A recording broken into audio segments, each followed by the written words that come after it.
first.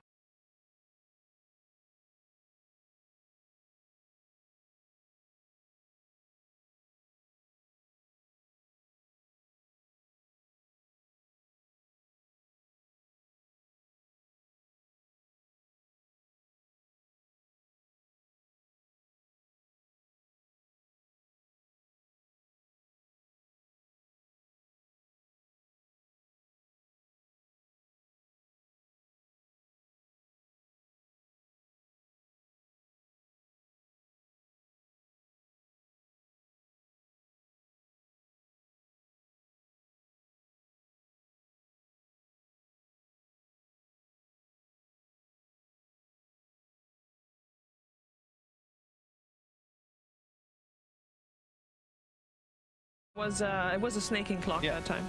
Yeah, I think the main thing with why clock is a little bit offbeat is just because the heroes that are good right now, you know, the Svens, the Lifestealers, the PLs, you know, all these heroes don't care about clockwork at all. So first phasing, it does open up the draft a little bit more in regards to having a good sort of counter pick. But either way, Tundra, they kind of solidify their draft with this, again, flexible Tide Hunter. Clock can now be 4 or 5. Tide can now, they've run it 4 before or off lane. Yeah. And at least they have team fight. My fear is simply, they don't have clean lockdown for a Morphling that's been first phased. That's the key thing here. What? Sorry, just if anyone's watching, don't sit in the chair like Blitz. No. Don't do that. Oh, that was so smart. They went from one camera. Look, spin back. Oh my God. Go back, Blitz. Go back. Wait, look. Woo! Oh, that's amazing camera work production. It actually is great camera, but yeah, don't use it. Oh, he's going back. Are we going back? Of course. Oh, no, not. Ah, played it. That seems somewhere new? No. I like that Tundra removed the Lesh. They have a It big says trouble. dab on their whiteboard. Okay, what? Dab. It says dab. The dab. D-A-B. It also says TF. Tempo. No, it's they don't know what 4 or 3. You know, they're just Okay, mixing but up they the don't. roles. It's tempo, so they want to play fast. Cool. Yeah. Inside the brain of Liquid. What does he say here? Coach, player, AWP, rifle. What, are we Excuse playing me? I Spy? What's going on? Yeah. My little eye. I saw something with. This is what true competition is about. You don't just read what your players are doing in-game. You also try to figure out what they're talking about. Ooh, okay. Did not think Winter nice. Wyvern was something that they were talking about. I don't mind it just for the fact that you now, if this clockwork is your 4 position, you have a 5 that can disconnect himself from the type of damage that clockwork brings to a lane. Yeah. It's also not removed by Kraken Shell, so theoretically later in the game you can target a Tide with it or use it to combo break after a Ravage. Mm-hmm. The ult, that is. I guess, yeah, a key thing as well is just the idea of they wanted to have one aspect of heal with the Morphling. We saw how dominant that Morphling Warlock is within the game, and now they have Wyvern Morphling, same concept. This Cold Embrace when he's low gives him so much HP. The effectiveness of heal is amplified on this. They're hero. clever. They turn their board around so that we can't read it. But Sheaves, Not- it's the oldest trick in the book. You only show your enemies what you want them to see. Yeah. How Remember do we Thunder know? Predator, the tweet? Where, like, we play... What hero was it again? Was it the IO or something? Yeah, something like We're that. practicing lots of IO. Ha! Shame. Just was a tweet, mate. They ban it. They lose the No, series. they actually, that was would the be other way too around. obvious. They just included a screenshot of them practicing, and it had their carry player playing. See, with. there we go. So it wasn't, you know, you thought, oh, I'm clever, I'm going to find out what they're doing, but it was actually all a ploy. Shadow Demon, definitely underrated, but immediate Void Spirit from Liquid. SD at least is a very good counter to Morphling. When Morphling does poke up to high ground, you disrupt him, you get your own double illusion, you can quickly burst him, or at least put him lower with the Soul Catcher, but... I'm just the lack of lockdown right now and early presence in the game. Damage. Yeah, exactly. Tundra, they've got kind of cute answers to their heroes, but like 25 minutes plus. You know, these big mid-game fights, the utilization of the big spells. But early on, their entry to the game, what they lacked in the first one, it's non-existent. This reminds me, honestly, of the series beforehand. And the other issue with SD is whenever I'm playing against a hero that has... Your disruption is a setup stun for Lina. If not controlled, and I once again am just concerned that Tundra is they need a dominant laning phase, otherwise their draft won't have damage. They have last pick, of course, but is that a Medusa ban? That's a Mars ban. He does sound like Medusa. Yes. So are we saying then so in regards to Tundra, the way they're playing this game, it's Tide Hunter off lane with SD4, utilizing the Shadow Poison to make stacks. Fat Tide, a Clockwork 5 to enable some hard carry. And then for Liquid, they're most likely playing Morphling and Wyvern in the same lane. Void Spirit mid, a hero that cannot get ganked by the Clockwork. And then you have Lina being enabled by some big melee offlane that Koif was yet to pick. Centaur is still in the pool. Not a fantastic hero in the game. Would make the Clock very happy if he's playing against Lina. And the Centaur. I think it's so for let's go for Slardar. So this is in truth a terrible Slardar game. But we were talking about in the green room during that last game. It's never Slardar will always do what Slardar can do in a draft. Roshan Gives you Roche, minus armor, very tanky. Not great against SD, Tide, or Clock. Like, it's actually a really rough game for you. But Morph Slardar, we saw in the last game, activates Roche at 15 minutes. And in addition, ensures that Morph will be king. Now, Tundra, you need a carry. And I don't know what it is. You're laning with the Clock. Maybe it's like... It has to be like a Medusa. I think they need a big win condition like some Spectre or something that just rinses through the backlines. But you're gonna get. I know you're gonna get. I know exactly. That's the issue right now because of the first 4 heroes. With the lack of damage, whatever you pick here, whatever win condition, it's gonna feel awkward. And they picked Terrorblade into a Morphling and a Wyvern. Yeah, so they picked Terrorblade into one of the better counters in regards to the carry matchup. At least it's a high armor hero for the Slardar. But yeah, my big fear for Tundra is once again. Their win condition isn't the best win condition. That is the first Terrorblade in the upper division, by the way. Yeah. I'm a little bit concerned from Tundra. They just lack early damage to kind of cushion the Terrorblade's need to farm. And that should allow Liquid to apply pressure. But at least this time, Terrorblade isn't going to be the one feeding in the Slardar lane. But if Lina has a really good lane and applies that pressure by dodging kind of Farda's presence, then I can see TB having pressure. You just hit him. Like, you might be able to land a kill with a meta, but it's going to be on one hero at most. With meta down, you're going to be in danger. And for me, it's not the top lane. It's about how are you going to make moves as Tundra? You have so many huge cooldowns. Without meta, without Ravage, you're not taking a team fight. And Liquid, they need 1 kill, and they can capitalize. It's just... TB Nine has to do much better mid to start. Nine has to have a good time, but TB also needs to get to a point where he has a quick enough Scardy butterfly timing where he can actually be the frontline damage dealer. But that alone, that's so much farm. Yeah. Morph. Last game, we said that the draft was great from Tundra, but it needed a high level of execution. How is their level of execution needed for this game round? Even if you guys don't seem to like the draft all that much, is it at least easier to execute? Shouldn't get ahead of ourselves. They need to just not get crushed in lanes. Okay. That's step 1. Step 1. They need item advantage on TB to offset how good Morphling is into TB. Because if you have some Scardy advantage and you get the right initiation, I can see them having nice pacing, but it's stop the Roshan going to Liquid, don't get bodied in all lanes, and have a jungle to farm so that TB can use the SD stack teammate. They want to do the same thing they did last game. Abuse wave pressure, get this insurmountable advantage. Terrorblade suddenly is 7k ahead of the game, and now you can't fight because there's a Tide waiting there to Ravage. Exactly, yeah. But can you get there? You've got to get through the lanes. Well, let's see if they can repeat some results they've had so far. Game 2 generally is a success for Tundra. Can they do that again? We're finding out together with m'iCKe and Purge. Well, we're seeing some things show up again here, such as the Samael Morphling, but this time we're seeing a hero that has not been picked in the upper division yet. We have the Terrorblade, and I believe he did have a couple buffs applied to him, Purge. He did. I just looked them up. Okay, the first one that's probably most significant, his base armor got increased by 2. That is a huge amount of physical resistance, and against a Slardar who does all physical damage, this is going to be good. Like, him getting pressured and killed by Slar is going to be way more difficult. I see it's also got 4 more base damage, 1 more regen at the start of the game, and Metamorphosis is a little bit weak. So he's basically going to be stronger outside of meta than he was before, and within meta, he's still pretty much the same. So definitely laning stage is going to be stronger for him, but there's probably a reason that nobody else is picking. Well, I mean, they definitely had difficulties during the laning stage earlier, so perhaps that was the idea. And also, we know that Skeeter does like to play the Terrorblade. We've seen him do it quite a bit in the past. But I feel this time, I want to see stacks coming out from the side of Tundra. I want to make sure that 33 is enabled this time around, because last time it felt like he was really hung out to dry. He was, for sure. I mean, that was the nature of the jungle Venno, but it would have been better if they won their lanes, their safe lane a little bit harder, because then he could participate in some kills and caught up with his team when he see how many bounties they get. It's gonna be hard for Fada to approach this. Maybe 1 to 2 is what it's looking like for the Tundra side. No, they should be able to grab up 2. So a nice even split to start everything off. And everyone's headed off to the lanes. Oh, they got both wards. Dude, Liquid is just reading their mind. They killed the first one at the top rune spot where Fada had placed it. I think they just placed it blind or something, and they just found it. And this one as well. They must have seen them place it with the observer ward or something, or just guessed. I mean, I would not be surprised if there was an element of luck involved, just because of the fact that Sumail did get 3 double damage runes in that last game. They're using their luck for the last couple games of the league. Dodged by Fada here. Gets the battery assault, dodges the stun. He's gonna get a lot more damage in as a result.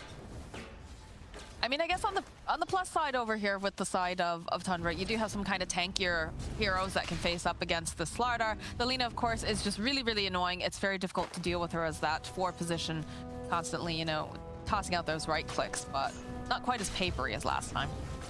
Yeah, exactly. It'll be a little bit harder for them to kill the TP, at least outside of during meta for sure. Completely fine. Yeah, they're doing a good job so far. Actually, second life strike Ray. Fada's gonna be vulnerable. Yeah, I was about to say, Fada's gonna be the little guy who's taking all the hits for his friend over here. And he doesn't have good armor. Clockwork is sitting at 2.8, so much less than the 9.7 that Terrorplate's working with right now. Pretty wild to think about, right? You'd figure that a little robot would have enough armor, but not in this case. It's a silly game. Literally wearing a suit of armor. I think that's a person wearing armor. Or really? It's a little person? I think so. I'm actually, somebody call up Slacks. We gotta know. I gotta know. I thought he was a little android. Yes. Might be wrong then. Purge, you're just leading me astray here. Shouldn't bring the lore facts though, knowing my lore, I guess. But. Never gonna forgive you. Bottom lane, though, does feel like 33 having a much more comfortable time having that Shadow Demon also there to help pass some of that harass off. So 33 looking all right here, but LSA, of course, coming through, which Fada just making a big old target every time he tries to use those cogs and burns off with his mana.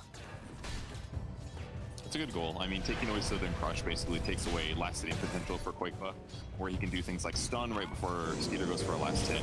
Things like that. Yep, draining again, and there we go. Slardar completely out of mana here. Taiga only has a Sage's Mask, so he can't feed him any way to get his mana back up, so kind of a nice method here. That's going to definitely make the lane feel a lot safer for Skeeter. Bottom lane, Snake King, he's going to fall to Insania. So the case in, it's not a robot, but he's part of Kingfolk. Okay, yeah, I was right. Thank you, guys. Yes. Okay, so this is not terrible for Tundra's cores. Both Skeeter on the Terrorblade and 3-3 on the Tide are not the vulnerabilities in the lanes. It's going to come down to the supports that are the ones to kill. So if Liquid keeps targeting these and gets some lane advantage out of that, good for them, basically. I'd like to see if Tundra is actually going to try to make these rotations and try to secure the runes again, because they did that last time, and it helped out. I mean, I was going to say it helped out 9 a little bit here because, you know, he was able to get the top rune and then the bottom one was denied from Sumail, but Sumail didn't seem like he cared at all, though. This is nice, though. He's got like a 15... He's got a 15 damage. Oh, he cleared those? That's yeah. Cool. Sumail's got a 15 damage advantage in the mid lane. He's got 6 denies versus Puck's 0, actually. So Sumail, once again, doing well in the mid lane. But yeah, Puck's a little bit more mobile, so it should be easier for him to get runes to Jan. It doesn't look like we're seeing anybody really make those rotations over here to help secure the runes. Bottom lane, though, you do get the Arctic Burn over here on 33. He's a big tanky boy, though, so not going to be able to quite burst him down. Just going to try to harass him for the time being. And now you do see that movement. All right, Snake King is going to go to the bottom spot. He's already got 9 here. So Sumail will be able to take the top water rune. 3-3 might, but he's fine. They're basically hitting him with a lot of nuke damage, which is hurting him. But he's got 2 points in Kraken, 2 points in Anchor. He didn't get Gush. He's not trying to get kills here. Like, maybe they could kill Winter Wyvern, but it's kind of difficult, and Void Spirit's a hard kill for sure. So he's just focusing on getting as tanky as possible with the fast ring of health. He'll get a fast hood. That'll stop most of the magic damage from affecting him. And frankly, Tidehunter's not bad against Slardar either, because Slardar's minus armor from Corrosive Haze, yeah, they're going to do more damage, but as soon as he takes like 450 damage, his Kraken Shell procs and Slardar ulti gets hurt. So Tide is pretty good against this matchup. The only hero that I'm really worried about is probably like Morphling E-Blade combo, because then it doesn't really matter as much of Kraken procs. There's just a lot of magic damage. Even if like the E-Blade aspect gets dispelled, it's like you're still taking so much raw damage. I can struggle there. But Hood should help against that. And with 3-3 having a better game here, and with them having a potential Shadow Demon to save people from getting killed, there's definitely much better counter this match. Well, m'iCKe making his way back bottom. Will rejoin here with 33. I wouldn't be surprised to see him doing some more stacking for himself and getting some of that. Yeah, over here you can already see the lane has been pulled off. Sania not willing to share any of this here with m'iCKe. We'll pop the Arctic Burn. Which again, it's actually quite nice against the Tidehunter too, right? The fact that it's got the percentage base. Yeah, Tide has pretty high health, but not like insanely high. And if he takes too much damage, it does actually dispel it as well. So it kind of works, but it's like Tide is just he's looking really good in this game. He's gotten 3 points of Kraken as well. He legitimately wants to be able to solo lane against Void Spirit, and this could actually be pretty bad for Void. Because with Tide finishing his hood at this point, if he just picks up like a phase boots or something, he's going to contest this lane. And that's going to allow m'iCKe to leave too if he wants to. Fata putting a little bit more pressure here on Taiga in the top lane. Will land the LSA though. Perhaps he outplayed himself. They have the stuns. Can they finish off Fata? That was the question as they get another hit here. And down goes Fata. m'iCKe also teleporting up to the top area. Skeeter really couldn't do much there. He didn't really try to approach, but it's fine. Fine time for him with his huge armor. The right clicks from Lina don't hurt that bad. The right clicks from Slaughter are not that worrisome in comparison. He might have some regen sustain issues, but I like there's a 1k gold advantage going to liquid side, and yeah, the morph thing is scary, but I think things are looking pretty good for Tundra. Now 3-3 gets to just bully m'iCKe. Every time m'iCKe runs forward, he just slaps him. This is a nice place to be in, like if you do go for this like max Kraken show build. I've done it once against an AM and it felt pretty good. Do you see how deep of a ward Insania just placed over in the triangle area? Oh yeah, that's he spotted out the stacks too. Like he's got a lot of information over here. There's like a stack over to the side, but disruption. m'iCKe grabbing up the arcane. Can they make a play here? Is the question. The silence. Some mills are already starting to morph it. So no burst, or enough burst damage, I suppose I should say, to really enable him here. As m'iCKe, he's trying to get there. He gets the deny off. Samil's got to be pretty miffed about that. it's okay. He'll just morph and get all his health back. What's a water boy without water, though, Purge? True. Well, that was a bounty. Well, yeah. But I meant the bottle. I meant the bottle is, you know, a liquid, and he's also a liquid, so. Okay. You're going too literal on me, Purge, please. Over here, again, the cogs come out over here on Taiga. m'iCKe's there. Skeeter doesn't even, I guess he'll turn around. He's like, yeah, I could go for a hit here, but he's a little bit late. I'm not sure. Do they have enough? Yes, they do. They have enough stacks of that Shadow Poison to take down Taiga. It's a little scary. That was only level 1 Shadow Poison. Shadow Demon was only level 2 there, so it was like close to him surviving, but needing to kill stabilize the lane. Network advantage is decent right now. TV about 500 network behind. It's maybe not the best, but yeah, 3-3's survivability is just, he's invulnerable now. He actually can't die in this lane, and that's why Shadow Demon is now roaming. I think we'll get stuff done. 3-3 level 7 now too. I don't even know why they're trying. He's like legitimately unkillable, unless somebody rotates, I suppose. Yeah, but you have a feeling that Smel's probably going to stay up here unless he gets a specific like rune of opportunity, or the fight actually gets brought to him, but yeah. If 3-3 gets killable, yeah, they can maybe do something about it. m'iCKe used an Astral Step earlier to do some poke damage on 3-3, but it was like, what's the point? I think he's just figuring out now that Kraken Shell is maxed out. That's not something that's super obvious right away. You got to hit him a couple times, check some numbers, and be like, okay, this guy's legitimately impossible to kill. So even though he's not going to farm this is necessarily as fast, just staying in lane is already going to do a lot for his finish. So. And it's interesting how they, oh, there it is. There's that double damage rune for Tundra this time around. But yeah, you know, you saw the fact that m'iCKe, he made this rotation fairly early once he realized that 33 totally fine here soloing this lane, not going to be pressured out. And now we get a smoke coming out from the side of Tundra, so perhaps they can make something. And Sania, though, will be the one who breaks the smoke. Waning Rift coming out. It's going to just go over here to the high ground. Got a bit of vision. They have great heroes, actually, for that. As Insania now is just going to try to draw away their attention. He's going to tank the gank here for his core, though he does have the capability of staying alive a little bit longer. This is a lot of time that they're actually just spending trying to take down Insania. Eventually, they get him, but that is not the target that they wanted on the side of Tundra. Yeah, they definitely wanted. I mean, they still could dive. They didn't use Dream Coil. That's the crucial thing here. I mean, yeah, m'iCKe's going to TP away. It was a little lucky that Insania found him. He seemed surprised when he moved in there. It looked like he just wanted to put a ward down, but comes towards Fata. He's level 5. He's got a tango though, so he can actually get out of here. Teleports are coming in though en masse here.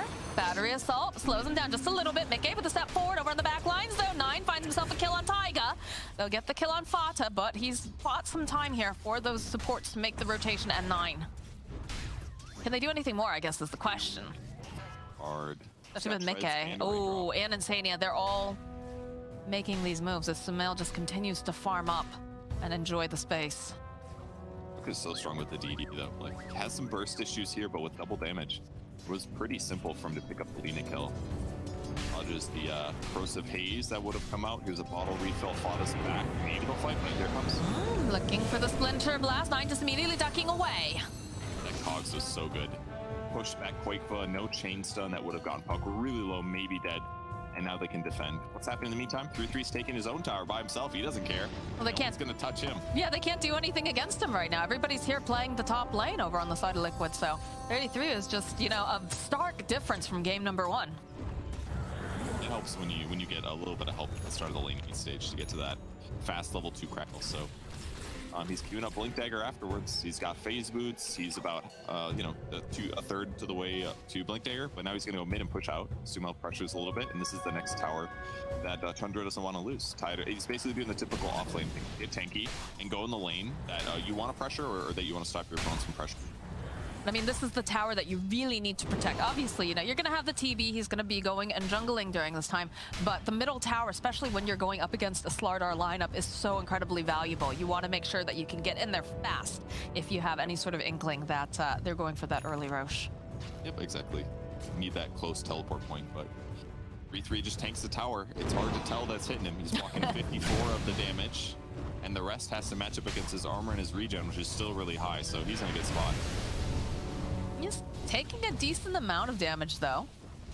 He is. It's slow, but he is taking damage in the bottom lane. Koifa. Nine is hunting, does end up getting stunned, though. They get the silence. They're just going to dodge away. They'll go and throw out that disruption over onto Koifa. Dream Coil's going to get used as well. It's going to keep blinking away. Ooh, Nine, you might be in trouble here. Doesn't want to snap that coil, though. We'll turn back around, focus attention over here to Snaking. Snaking may end up being the one who goes down here, but they have the illusory orb. Can they get over there fast enough? Yes, they can. They take down Koifa. That was close, but a huge kill. Snaking gets 6 out of that one. If they don't have Shadow Poison, they just don't have enough damage to kill the Slardar there, but he fought to the death, but wasn't quite enough for him. So Tundra's getting stuff done on the map, unlike last game. These puck rotations, with the help from their higher damage supports, is making things work. Ooh, Insania. It looks like the Terrorblade doesn't want to go after this, though. It does have that illusion over nearby. Terrorblade's lifestyle is basically like he doesn't want to do anything for like 15 to 20 minutes if he can help, because he just doesn't do anything. If the fight comes to him and he can use meta, he's like, okay, sure, I'll do some damage and get some kills, but like if he has to move at all, he's gonna have a bad time. It's just better for him to hit creeps almost always until he hits his item timing signal. He sounds like a teenage boy. Mom, I don't want to do this right now. Give me 15, 20 minutes. Comes 25-30. Game went really long. It's sorry. It's not my fault. Well, then you hope that he's actually, you know, going to show up and do things. But we do have some more of these stacks being farmed up, and that is the beauty, of course, of having this Shadow Demon, is he's able to help take these stacks, get a little farm for himself, help his team out, and now we've got the gang squad coming out from the side of Tundra. They're hoping that they can grab someone, maybe place down some vision too, but who is their lucky? It's going to be Koifa again. They have hookshot. Perhaps a little bit uncoordinated here, but Illusory Orb comes in. The jump forward here from Nine, Waning Rift. They'll follow up with a Dream Coil, and that's a good Winter's Curse coming out as they go right back against the man, looking to just blow up someone if they can. This Clockwork is not looking too healthy. Fata gonna try to run over here. He's got his little cogs up. Looks like he's gonna survive. Oh, no, he's not. He goes down as Nine gets cleaned up by m'iCKe, making his own rotation. So big rotation coming out from Liquid to ensure that they can stir up their jungle. But in the middle lane, Move. They rotate over Skeeter at the same time that 3-3's there, and they get a ton of tower pressure, and they kill it. they get the tower. Why? They need to be careful here. 33, he's got the Ravage if they want to try to commit on this, but it looks like they're happy with this. They're satisfied. How much time do they have on meta left? Just 10 seconds. Yeah, so like that. that's probably why they didn't want to go in on that, right? I mean, they maybe could have ravaged, but they needed their opponents to go aggressive and make a mistake and overcommit the ravage to feel good. But that was a really cool move by Tundra. At the same time that they smoke 3 heroes to go get a kill, they rotate the TB mid with the Tide, and then they take a tower. So they get 2 things accomplished. So even though the fight didn't go good, tactically it was still good for them. And the heroes that died, yeah, 9 died, that wasn't so great. But the other 2 were supports, so that really wasn't bad in the slightest for Tundra, because they just got more map control. So they can continue to pressure. Shadow Demon's got level 7 now, so his damage is high. They still have Ravage. They've got Blink on Tide. So now all of their rotations and ganks can be a little bit more effective from here on out. It's looking good for Tundra. They can definitely win this game. The classic bait and switch, you know, the sleight of hand, like you're paying attention down here, but we are getting things done in other lanes. You love to see it. And they smoke again. I mean, they've got the blink dagger. You've got plenty of mobility here. You even have the invis rune over here on this puck if you want to get real cheeky. I want to break the smoke. Yeah, 33, the jump forward. It's again Insania that they will find, so it's just gonna get sandwiched by 4 heroes, and it's a quick pick off for the side of Tundra. I think if you're Liquid, you're perfectly happy with that, though. They're doing such a good job reading their opponents. They know what timings are being hit, and they sat both heroes quite foot to the right and Insania to the left. Like, come on, let's break the smoke. Quakefoot comes over here now, which is cool. Pushes the lane out a little bit, gets a little farm, draws them towards the creep wave away from towers. So even though they have a kill advantage, by the time they get here, it's like, well, Insania's back up again. So keep buying more time to eventually make Morphin feel like a stronger hero. I mean, Sumail has not been bothered. I don't think Sumail showed up. Yeah, he's hasn't really shown up for any of these fights, really. He hasn't needed to. Just had all the breathing space in the world. He's got a Mount online now. They've just been hunting Koifa, and Insania has been breaking every single one of their smoke ganks. The same build he went last time, fast Manta style. I mean, Manta got buffed for range heroes, so kind of makes sense. They don't die as fast. Manta illusions on Morphling are some of the best because he has just an insane abundance of agility, which gives him base damage. Illusions do damage based on their base, with sometimes some passives mixed in. And now Liquid making a move in aggressive here. They did just pick up the blink dagger on the puck. Fata, though, good positioning here. He's going to be the sacrifice as they use the Laguna Blade. Everything here to get rid of this little clockwork. They re-engage, though. It feels like Skeeter doesn't want to give up these creeps. It is a 3-stack of large creeps, but it's a little scary. It is. Tower's more important. 3-3 goes to do that. Does have that blink. Behind. Fought us up in like 7 seconds anyway, so they can absolutely still regain territory here. And they've been using the illusion to get some sort of vision as well, so Tundra not in the tightest of spots, even though Liquid is very much on the offensive here, as Koifa is challenging. He is pretty separated, though, from the rest of his team. Just have to be a bit careful about that, as m'iCKe is nearby and they have the ward. They've got this vision. Good sentry. Spots the ward, they regain their jungle as 5. Skeeter gets to resume farming. Pretty solid net worth, about the same as the Morphling right now. Still looking okay. So does Sumail. There's no big deal.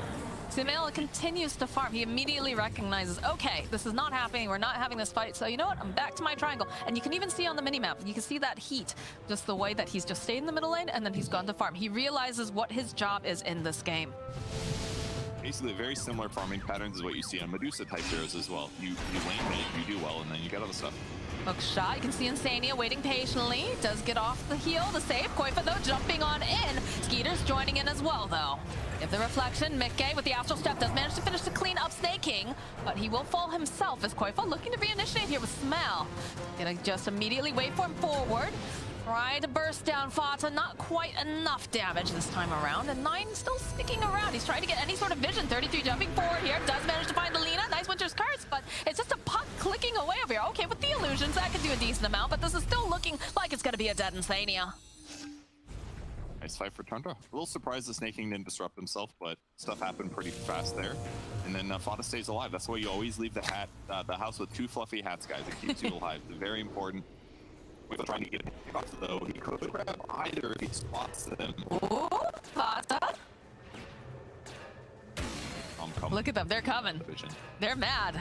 No hook Look at this, 33 with the gush. Hook shot comes in from Fata. He's like, you were hunting me, well, we're gonna hunt you right back here, Koifa. So get Silas to follow up with that disruption and just start stacking up the poison. The clicks are coming out here. Who is gonna get the final hit? I'm thinking it's gonna be Snaking. All right, nice kill. Yeah, they have amazing vision advantage in their own jungle. And considering, I mean, we haven't seen a Ravage yet, guys, but it's important that the threat of the Ravage is on board, of course, because that's going to make it hard for Liquid to feel confident taking a fight. They're winning their engagements here. Pressuring the map. They're now crossing the map after getting these kills. TB's still farming really fast. Skeeter doing a great job. He's got Manta finish of his own. He's working towards Scotty. That'll be really good against Morphling. This is gonna be a dead Insania, I have a feeling. Yep, with a rocket flare from Fata. Yoink, that's mine. Those feel good. That was like a level 2 rocket flare. It was pretty amazing skill shot by Fata. You know, he's just good like that. Finds a little. Okay, ulti's on top. Goes for the orb after the tower. Oh, and now the hook shot. Yep. He does And have the m'iCKe, he does have the assimilate though, but they still have tabs on him. They've got the vision. There is the Yule Scepter coming into play. As in the bottom lane, Skeeter, he's gonna be able to take down Taiga. They actually go and they use the Ravage just for m'iCKe. And in the meantime, Skeeter gets a kill on Taiga on the opposite side of the map somehow. I guess that was with help from Shadow Demon. Yeah. Shadow Demon ulti, and he runs him down with illusions. Actually, that wasn't even meta. Illusions and a slow Lina. Good luck. Not even necessary. Yeah, Like Tundra. Lina was a little bit low mana, otherwise might have been able. She had a 4-staff, but okay, great for Tundra. 3K advantage here. Oh, this tower's It's definitely dead. 33 just spits in Sumail's face, says, go away. And Sumail says, no, this is mine. This is another thing that for advantage is kind of interesting, that Tide Anchor Smash is really good against Morphling actually, because it reduces your base damage, and Morphling is all base damage from agility. So if you get the 15 talent, you can reduce 80% of Morphling's damage when he's right-clicking people. It's a little difficult, of course, because he's flying around and uses Manta sometimes, but they can apply that in fights. It's really going to limit what Sumail does.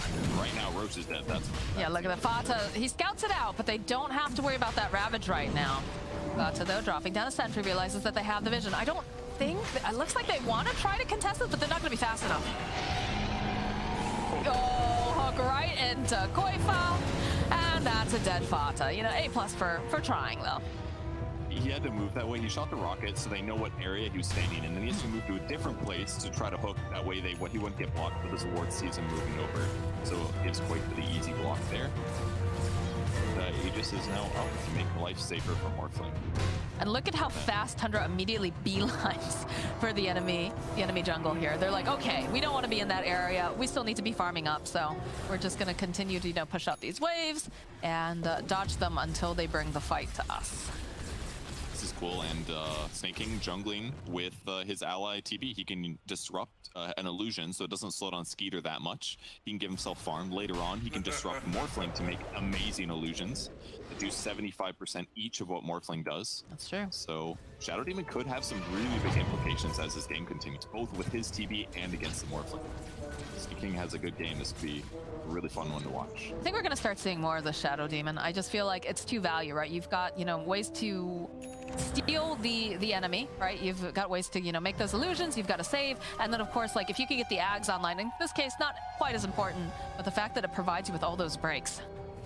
It's just too good, right? It can be really good. This game not as needed. So I don't, he's not queuing up bags right now, but if there was like a PA or some other heroes like that, yeah, it can be amazing. But I also feel like they really just let Snake King get very greedy here. Like, they really enable him, which I kind of like. Be careful, 33. Koifa, ooh, ships passing in the night, though.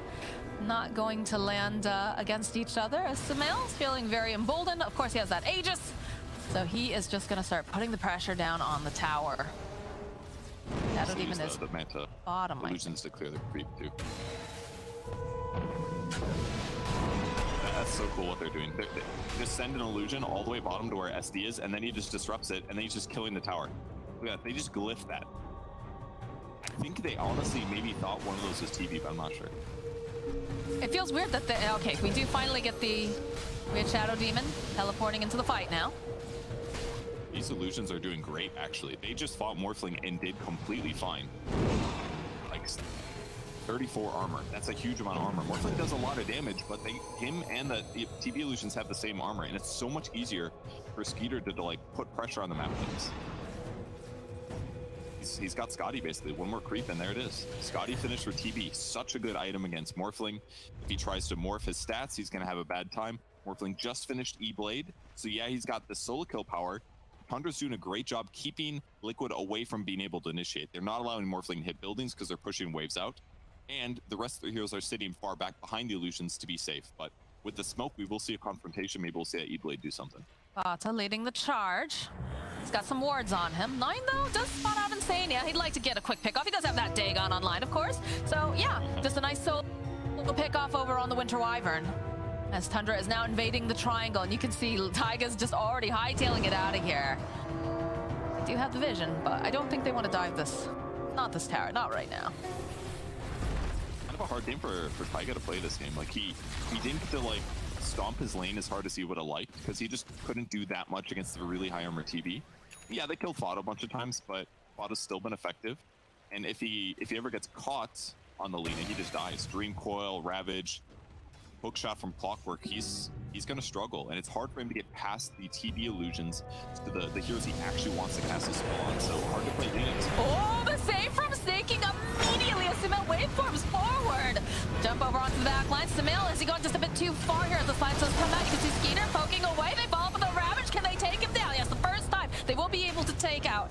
And they'll follow up, though. They do get rid of Snake King. Here comes Sumail. Dream Coil's going to get used, and he's just leashed up. And look at this damage coming out now. He's going to have to use the E-Blade. The save is coming out again now from this Winter Wyvern, but they're going to go right back in. This is a dead Morphling. As now the hunt is on, and Sania trying to go up to the high ground is going to run out to Fata and 33, but the Scotty dims are the slow, the mobility coming out from Tundra. Sania says, please help me, and these creeps will not oblige. I cannot wait to see the start of that. I think Morphling just tried to get a free gaming pickoff on Fata there with the E-Blade combo, but he got disrupted, and as a result, they got illusions out. Shadow Demon got to instantly ulti the Morphling. Morphling started morphing stats. They ignored him for the start of the fight. Here he is. Oh, he had an invis as well, so here he is spotting. Immediately. I don't know why he was TPing already, but put him into a bad spot. He'd use Morph offensively. He couldn't get out easily. And at the same time, they put all the pressure into the Void Spirit. He used all of his Astral Steps. He ends up dying. SC dies on the backline, but they got everything else. And when he respawns here, he's got max strength already, so he doesn't have very much armor. And he couldn't wait for him because they saved Dream Coil for him. That was really well done by Tundra. Utilize all their skills so easily. That was cool. The cog break to make Dream Coil do a little bit more damage. Very cool. It's very nice looking indeed. They also ended up having to use the BKB charge over on Koifa during all that as well. So a very costly engagement for the side of Team Liquid, especially considering that they did have the Aegis in the top lane. More action coming out, the hook shot. They use the Laguna over here, the taunt over onto 9. By a little bit more time, he's probably going to go down here as the silence. Yep, that is a dead 9, but the rest of them, Fata will be able to walk away from this engagement, so perhaps a bit too greedy. It's a hard kill for sure. Void Spirit's got 2,200 HP and he had Yule, so I mean, good luck killing him with just those two heroes. Better yourself from Fata will just annoy him. He'll turn his attention back to some creeps. It's just a little bit too dangerous. SC ulti's great. It's going to dispel all of his Astral or Resonant Pulse shield, so he doesn't have to take as much damage, but between those two guys, their burst damage isn't quite high enough. Dagon 2, Witchblade, it's got the damage, but it's just not high enough. Well, this is take 2 now for the side of Liquid as they're going to try to take the middle tier 2 tower again, where some of those high cooldowns are on, high ultimates are now on cooldown, coming out on Tundra, so they don't have to worry too badly, although there is the Ravage backup, so.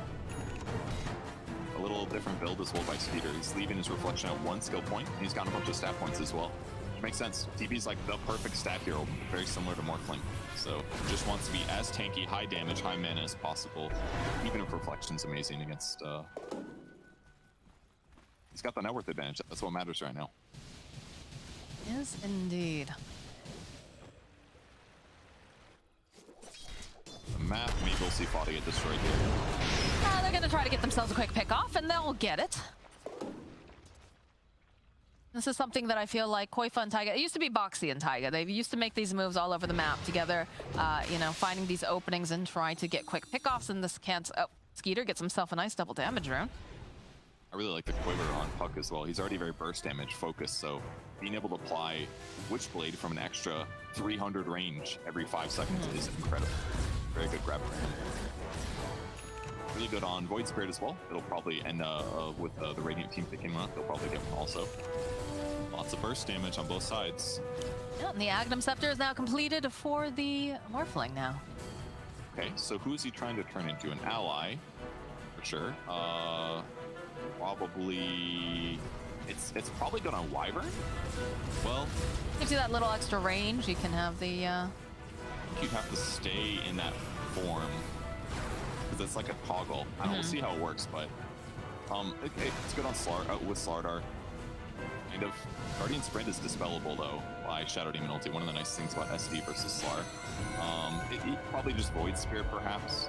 Lean is okay. But none of them really scream out to me just yet. But Got a Satanic online for Skeeter. BKB does get picked up from m'iCKe though, so see who gets to jump on who. Jump forward from 33 with a beautiful Ravage over onto 2. They just blow up m'iCKe almost instantly, and the hookshot comes in and slows down Koifa as Skeeter dumps out the double damage. And that tower belongs to them. Feel good after last game, all right. Yeah. Speedy, incredible on TV as well here with Satanic picked up. This pressure is not going to slow down here. I mean, tradition says that Tundra takes the game too, usually, so they've got to be feeling real good right now. Taiga, careful here. 9, Dagon coming out over on the back end. Not quite enough damage to take the tag. Always going in with the orb. The smell, rocket flare, not quite enough. Very close though. Well, he is slowing them down. I mean, he's got the permanent Arctic burn here. It burns his mana, of course, but I mean, putting that extra damage on them consistently is going to make it harder for them to fight. But slow him down. It saved Lena's life for sure. He put the heal on him. He would have died to the rocket flare otherwise. That was pretty okay. Decent start to the first Ag's use. The other thing is it increases the cast range, I think, as well. Maybe that's just your other cast range. Yeah, here's the pressure. The poke. Puts the heal on him here, which after the orb is gonna miss, then he uses it. Smart. The flare that, yeah, that heals him for like 50 HP. He definitely would have died from the rocket flare. Really nice save there. What a team player, that's the male. And the next objective most likely is going to be the Roche as they're checking the pit. And getting themselves positioned. Look at all the vision, look at all the wards coming out too. They'll find themselves a quick pick off on Fata. And is the position 5 the step for them? m'iCKe, is he getting a little too greedy here? No, the rest of the team is following right behind, but he's just so tanky. Gonna get 4 staffed up to the high ground, and they just disengage easily. And you can see these illusions are causing a lot of problems for the side of Liquid. Yeah, and Morphling's able to turn into TB pretty easily, since he should be able to, I think you can transform from the illusions. And then he can do the same thing, push out on the map a little bit, but it's a little bit more restricted. It's not quite always available, and it's been pretty clear that Skeeter's been doing a great job. This is definitely the most annoying thing about playing against TB. When good players do this, it is like, it's like playing against Ags with shards. It's like the same thing. You just send illusions down a wave. These illusions are really hard to kill. It takes a lot of effort to do, and it's hard to take fights as a result. Ooh, Taiga forcing away though. Does have Sumail waiting behind him. He's morphed into the Slardar. But look at this, they really want this Roche. It's up now. See the positioning. Got the Ags online here too, so got a nice little puddle. Cards up too. Who's gonna get it? Question, m'iCKe. Gonna poke his head in. He's one of those remnants. Just see if anybody's home. No one's visiting just yet, but you can tell that people are getting antsy. They want to go knock on the door. Not any really obvious shard grabbers here, but probably going to be either TB or Puck. We'll see. Definitely not going to be Jetpack, let me tell you. I love Jetpack. I think Schofield picked it up in one of the SA games. He like dove into the base, bought a Jetpack, and just was like, see you later. It was like a cartoon. I think it's so funny. It's not very good, but it's really funny. I wonder if Skeeter is going to leave Reflection at 1 skill point so that when Morphling turns into him, he doesn't have a level 4. That would be a next level play for sure. But it also gimps him. Like, he just got the talent that makes his Conjure Image duration better, so it's like, oh, sorry, it's Conjure Image. I forget. That's not Reflection talent. My bad, confused. You're fired. I deserve that. I'd be a little surprised. He'll probably skill it eventually, because it is really good against Morphling.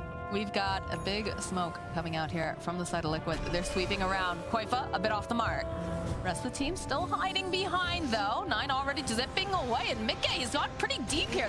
They have to be careful because 32. Okay, that is the BKB coming out. Fata though is gonna get burst down possibly. He gets drive right back. That is the Laguna. m'iCKe, he will pop to Snake King as they do get a great Winter's Curse up, but the disruption coming out, saving some here from Snake King.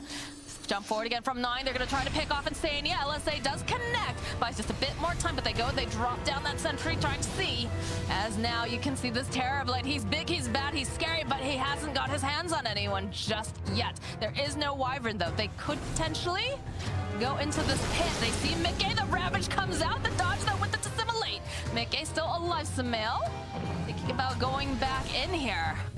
Taiga Finding himself a kill on Snaking. That was a buyback, I believe. Koifa now the BKB duration as worn off as 9 poking away, and the hot clockwork over on the back line. They get the kill over onto Koifa from 9. They just still keep chasing after them here. They get the kill on Skeeter. The follow-up here over onto Taiga. They need a little bit more hits here. They don't quite have it. Sumail trying to dodge away. Is going to go out towards the back line. 33 though. Does find the kill. Snaking will fall to Sumail. Okay. And these illusions are pelting him. But yeah, that was all over the place. 33 is still just doing his own thing over here. They have the Yules. This is looking like a dead Tide Hunter. All right, great fight by Sumail there. Jumps in, guarantees the TB kill. They hit him with a bunch of disables. I think Sumail turned into Puck, maybe that's where the silence was coming from. Something like that, but ultimately it started really well from 9. 9 got m'iCKe to overcommit, and as a result, they got Sumail! 9! Oh my god, is he gonna get m'iCKe too? All right, they're gonna buy a little bit more time. They do have the stun duration, so m'iCKe, he will survive. Oh, the flare coming out though. Oh my god. Fata, careful. Koifa's hunting. They've got vision on you. Sumail is not happy. He bought back.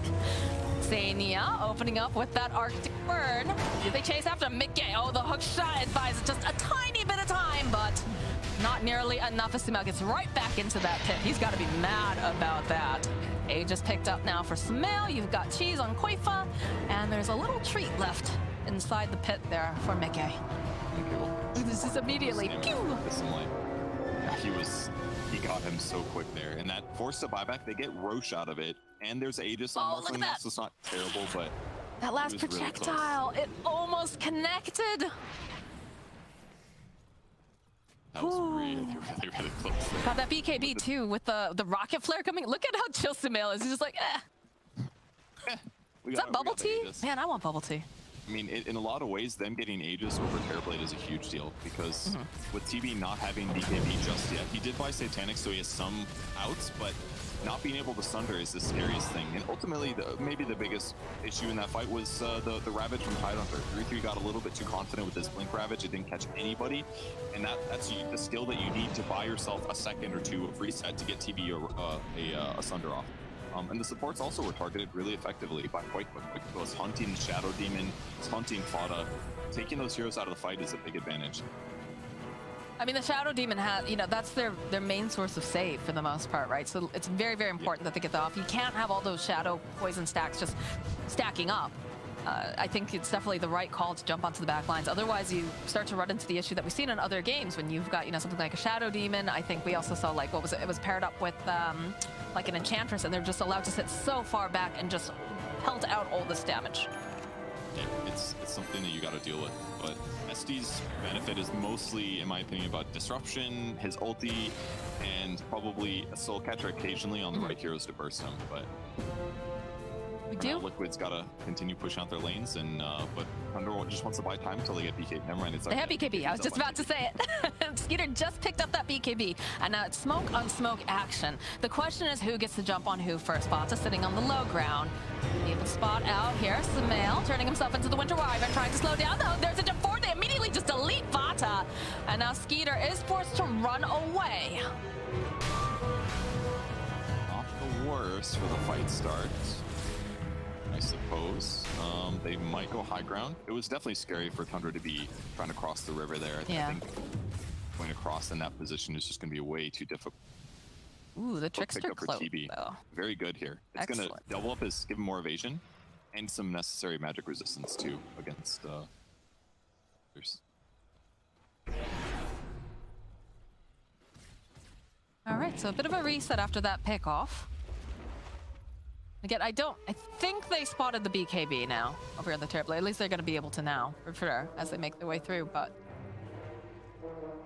interested to see what the next move is here. I'm missing one tier 4 item on the Tundra side. The TB currently holding both of the tier 4 items they have. Creeping forward, they see Koifa immediately. They want to silence him up, and they'll go and follow up with the BKB. Skeeter is here, though. He's got his own BKB, so it doesn't really matter too much that they have that E-Blade, so they'll be able to take out Koifa this time around.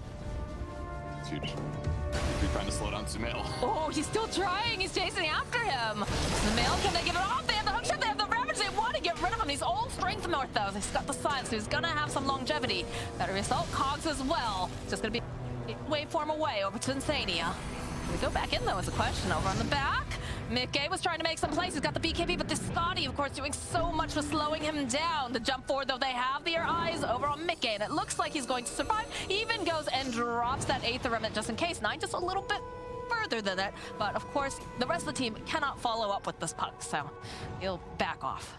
He's doing great. Shard making a big difference there, giving him some ability to escape after the dangerous backline dive he did. But Ravage trading for Morphling didn't end up being worth it. They interrupt the TP, but he just got away. They need the TP there, I believe, to hit him with the Scotty. Otherwise, he's just a little bit too fast. He buys time to get waveform charges off, but otherwise, the fight start was good for Tundra. They used the Ag Stream Quill for puck on the Slardar. Once they pick off Slardar, they don't have to worry about their backline supports as much. Their supports can defend themselves against Morphling and the Void Spirit a bit, but Slardar just like way too much single target survivable damage.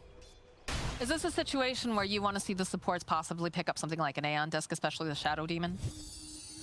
Yeah, he's aiming for it right now. He's on his way. It can help a huge amount for sure. Clockwork has the Force Staff, so he's definitely can protect himself better against the Slardar than SD can. SD doesn't want to have to ult use Slardar, for example.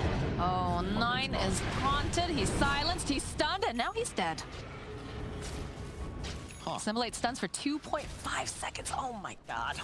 And he got silenced too, and and that's something that's kind of significant actually. 9 hasn't bought himself a Eul's this whole game, and m'iCKe bought like Ag's first item, but that's like the first time he got killed by him, so it's pretty impressive that 9's been able to avoid getting solo killed this long, seen instead on having as much damage as possible for the other heroes. Yeah, but I feel like Eul's is totally, it's always built into, or not built into, but like it's always in the build, right? For a Void Spirit, because it's really good. No, for the Void Spirit especially, because of the fact he's able to set up, and then he also uses it as a save.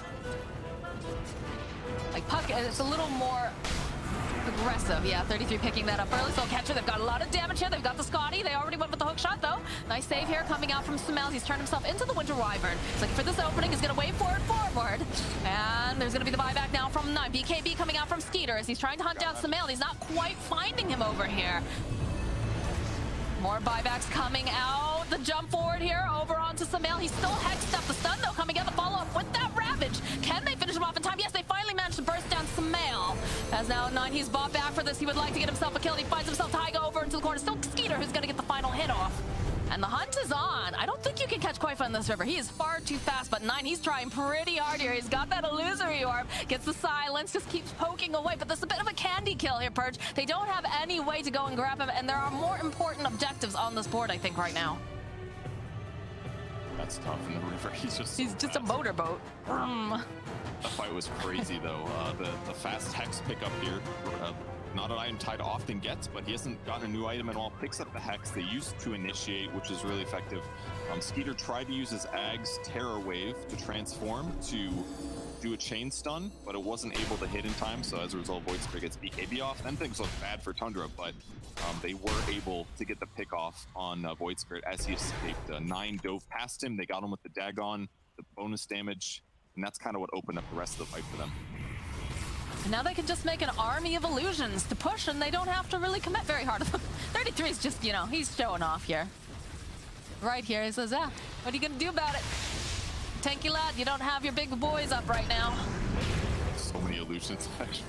It's like a PLC doing the high ground or something. Yeah, it really is.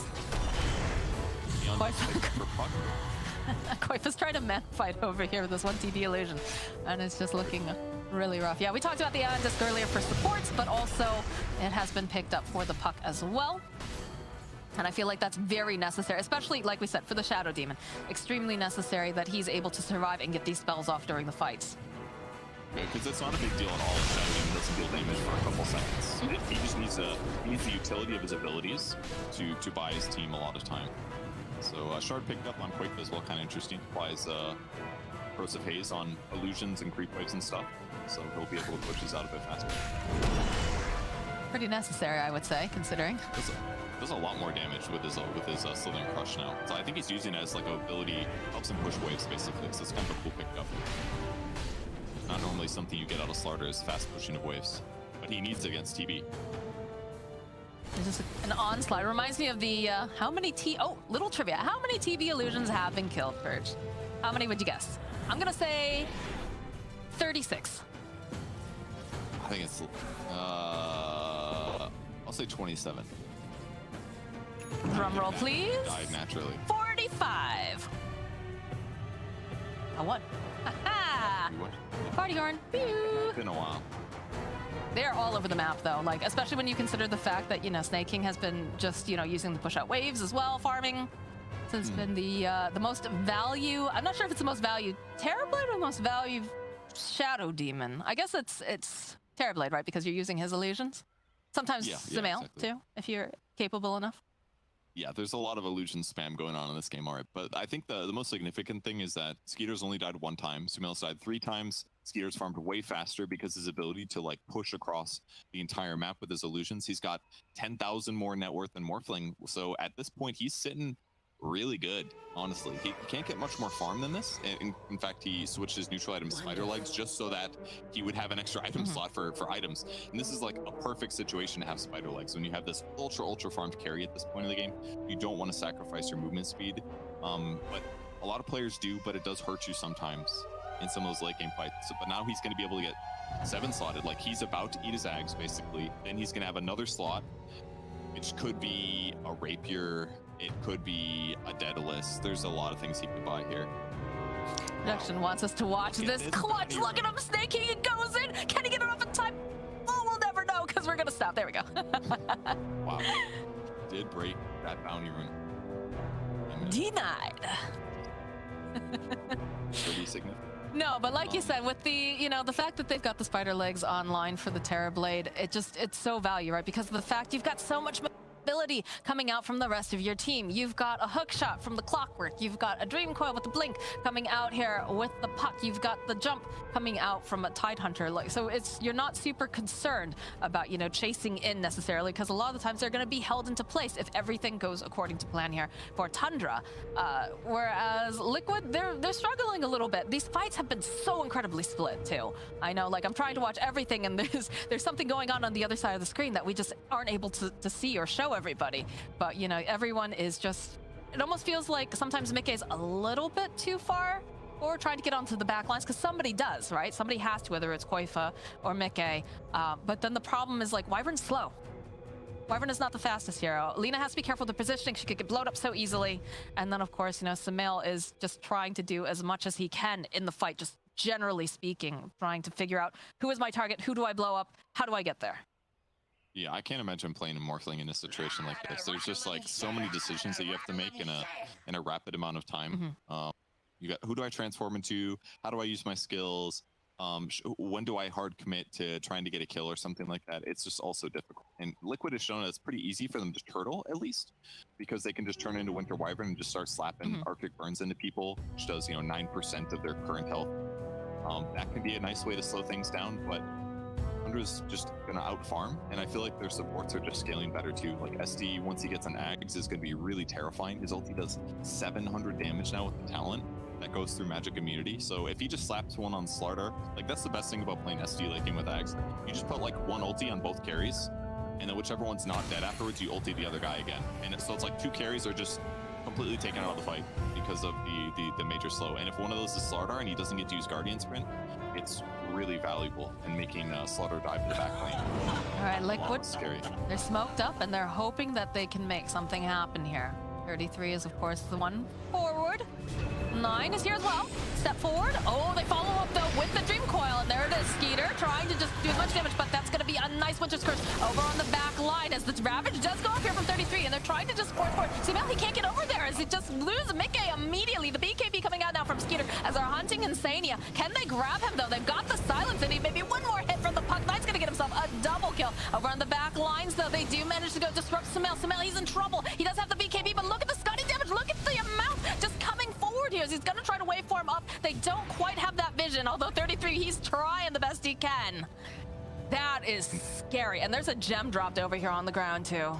Yep, they spotted it. 9 doing such a good job in that team fight. Smoke breaks. They were able to phase shift. Tide blinked back, and then he gets a big dream coil on 2 heroes. And now catching Slaughter the other side with this ward. Oh, the hook shot. He is locked down. They have the damage, the force over to the side, and Fata will get the kill. That is absolutely not a ward that you'd expect on the Liquid side, because it's been a long time since they were aggressive there, but that Observer ward near the Secret Chop spots him out and they get another kill on the map, whereas normally Slaughter would be able to get a couple creeps killed, maybe finishes AC here, but no, instead they get the map control. Roche is going to go into the pit. It's a refresher shard. No free ags, but the shard to go on. It'd be amazing on 9. It'd be really good on Tide Hunter. Pretty safe on TB. Everyone's a good candidate. Yeah. At this point. There's nothing that Liquid can do here. m'iCKe still down for 40-something seconds. No buyback. They do have buyback on Koi, but they've got buyback on Taiga. But these are not people that want to dive into that pit. So Liquid a bit on the back end now. Oh, they go high ground. Still got a couple more. Look at this illusion. He's just chewing through the buildings. Fata's really just good. playing around a little bit here. He's thinking about, you know, maybe doing that hook shot. Knows exactly what Samal is. This is the problem. You just keep throwing out all these illusions. 33, he's taking a little bit of damage over here. It's very slowly getting chipped down, but he's forced forward. They get the Hex off immediately, and they just blow up Samal. He's dead. He's dead. No buyback. He's got no buyback. They're going to go for the finish here. Tundra, they want this. Koifa, he's going to be forced to buy back here. They can't afford to lose these buildings this quickly, but I don't know how they get in there. Look at this damage. Look at these snowballs being tossed out. The Scotty damage from Skeeter as they just start mowing through. Koifa over onto the back ends. Get the silence off here. Over onto Fata. They'll be able to get the kill on the clockwork, but this is not looking good now for Koifa. The LSA buys a little bit more time. The Fear just pushing him right back. Snaps the coil. They'll take down Koifa. Now m'iCKe is also trying to run. They use the Ravage. They want to get rid of him. There's no buyback on 4 of the players here on the side of Liquid. Tundra, they do it. They take game number 2 and tradition that they like to, and Liquid is going to go down and lose this game. Tundra played so good this game. I say the only pressure that came was on heroes that basically didn't matter. The supports died a little bit at like a high rate in the early stage of the game, but they got the heroes farm that they needed to. They kept